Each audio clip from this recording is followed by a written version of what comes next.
The night my husband asked me that question, something inside me broke. If you love me, you will help me. I looked at him. I did not understand. Help you? How? I asked. He did not answer immediately. He just looked away. Then he said quietly, I need you to spend one night with my boss. 2 seconds. I thought I heard it wrong. What? I said. My name is Anna. I am 25 years old, and I trusted my husband. I trusted him with everything. His name is Daniel. We had been married for 2 years. Our life was simple, not perfect, but peaceful. He was kind to me. He cared about me. Or at least, I believed that. But things changed a few weeks ago. He started coming home late. He looked stressed, quiet. Sometimes he did not even eat. He just sat there, thinking. One night I asked him, Is something wrong? It's work, he said. Nothing serious. But I knew that was not true. Something was wrong. I just didn't know what. 2 seconds. Then that night came. He sat in front of me, very quiet. He said, Anna, I need your help. I smiled a little. Of course, I said. You don't need to ask. Then he said it. I need you to spend one night with my boss. 2 seconds. This time I heard it clearly. No, I said. That's not funny. I'm serious, he replied. 1 second. I looked at him, waiting for him to laugh, to say it was a joke. But he didn't. That's when I understood. He meant every word. I stared at him, waiting for him to take it back. He didn't. Say something, he said. I already did, I replied. No. He looked down. Then he spoke again. You don't understand the situation. Then explain it, I said. My boss? He started. He is not a normal man. He controls everything at work. My job, my future. He can take it all. So this is about your job? I asked. Yes, he said. He offered me a promotion, a big one. But there is a condition. I didn't speak. I already knew. And you said yes? I asked. I didn't have a choice. You always have a choice. He looked at me again. This time different. If I lose this job, he said, we lose everything. The house, our plans, our future, all of it. I felt my chest tighten, but something felt wrong. This is not normal, I said. This is not okay. It's just one night, he said. Just one night. That's how he said it, like it meant nothing. It means something to me, I said.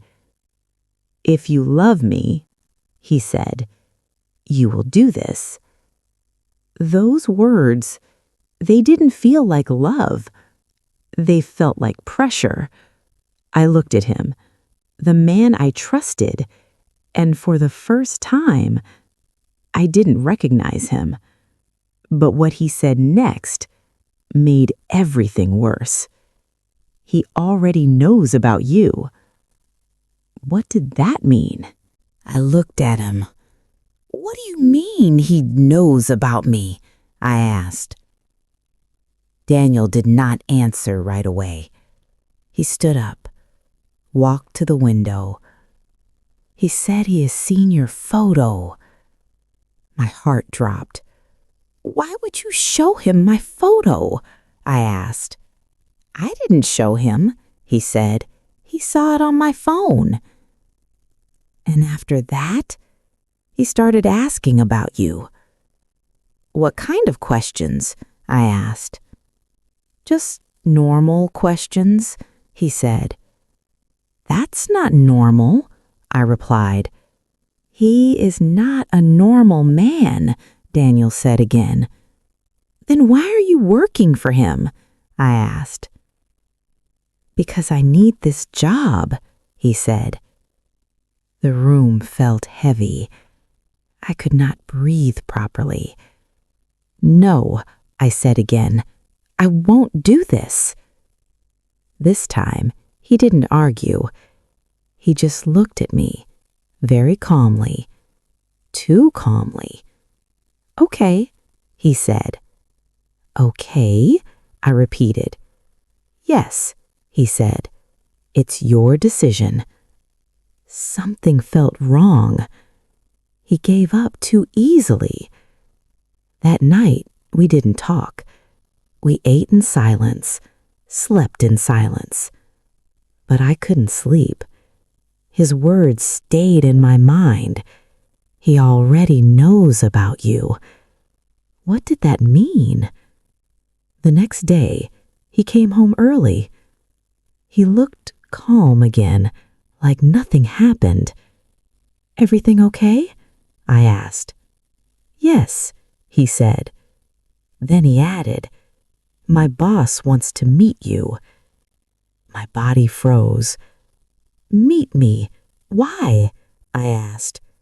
Just dinner, he said. Nothing else. Dinner.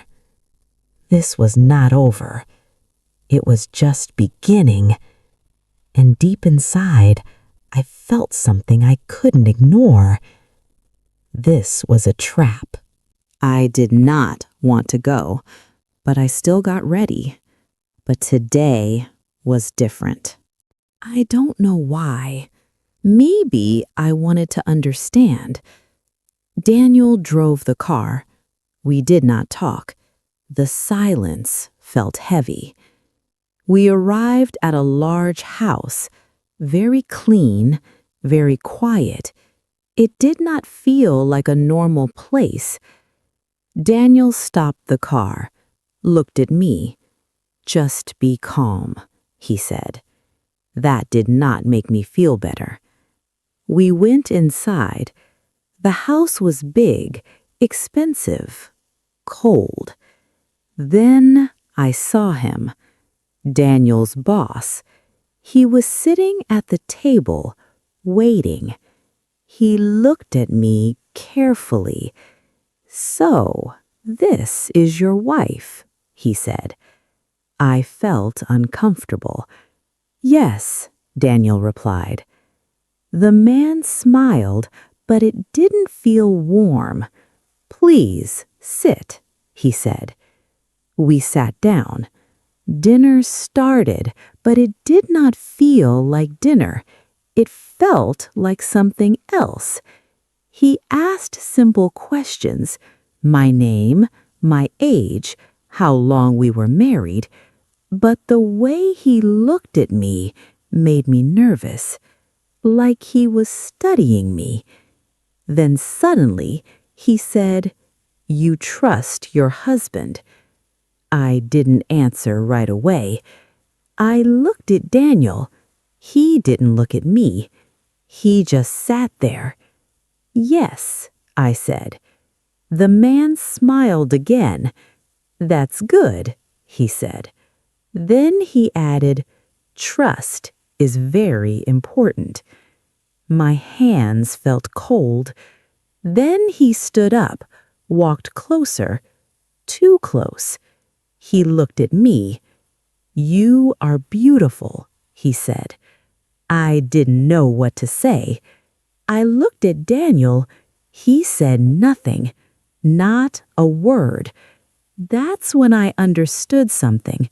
This dinner was not normal, and Daniel knew it. Then the man said something that made my heart stop. He said, "Stay tonight," and Daniel did not say no. stay tonight. I felt my body freeze. I looked at Daniel. He still said nothing. Not a word. Daniel, I said, let's go home. He didn't move. Just one night, he said. One night? That sentence again. No, I said, I'm not doing this. The room felt smaller. The man watched us, silent. Then he spoke calmly. You can leave, but your husband will lose everything. I closed my eyes. This was not a request. It was pressure. I looked at Daniel again. His face was cold, not scared, not forced, just waiting for me. Something inside me broke. Not loudly, not suddenly, just quietly. I stopped arguing. Okay, I said. The word felt strange, like it didn't belong to me. Daniel stood up. He looked relieved. Relieved. That hurt more than anything. I'll wait outside, he said. Outside? He was leaving me there. The door closed, and I was alone. The room felt quiet, too quiet. I stood there, not moving, not thinking, just feeling. I don't want to talk about that night, not because I can't remember, but because I remember too clearly. The next morning, Daniel picked me up. He was smiling. Smiling. Everything is okay now, he said. I got the promotion. That's when I understood something. He didn't lose anything, but I did. And later, I learned the truth. He was never going to lose his job. He lied to me. That night, I couldn't sleep. I sat alone, thinking. His words kept coming back. I got the promotion. And then the truth I found later. He was never in danger. There was no risk, no threat, no only choice, just a lie. The next morning, I waited for him. He came home like nothing happened. Anna, he said, you should rest. I looked at him. Why did you lie to me? I asked. For a moment, he said nothing. It was complicated, he said. No, I replied. It was simple. You chose yourself. I did it for us, he said. No, I said. You did it for you. He didn't argue this time. He just looked at me, like he didn't understand what he had done. I trusted you, I said, with everything, and you used that. I can't stay, I said.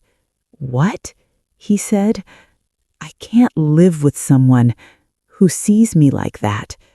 This is not love, and I don't want it anymore. I packed my things.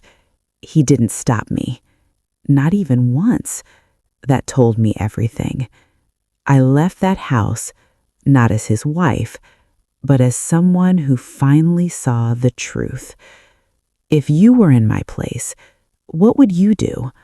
Tell me your answer in the comments. If you liked this story, don't forget to like the video and subscribe for more stories like this. See you in the next story.